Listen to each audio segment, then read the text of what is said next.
Hi guys, so today I'm in the school and I'm taking the DOT test and we just finished. So I don't know if we're gonna go home yet, but I'm still sitting. I don't know what I'm gonna do. I'm just making this video to let you all know that I made a DOT. And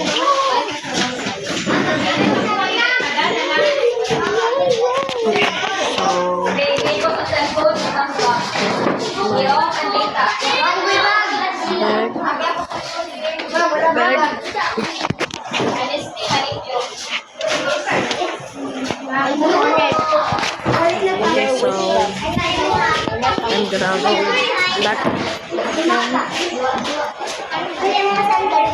Why? I don't know. Okay, so I'm gonna post this in my YouTube channel, so stay tuned.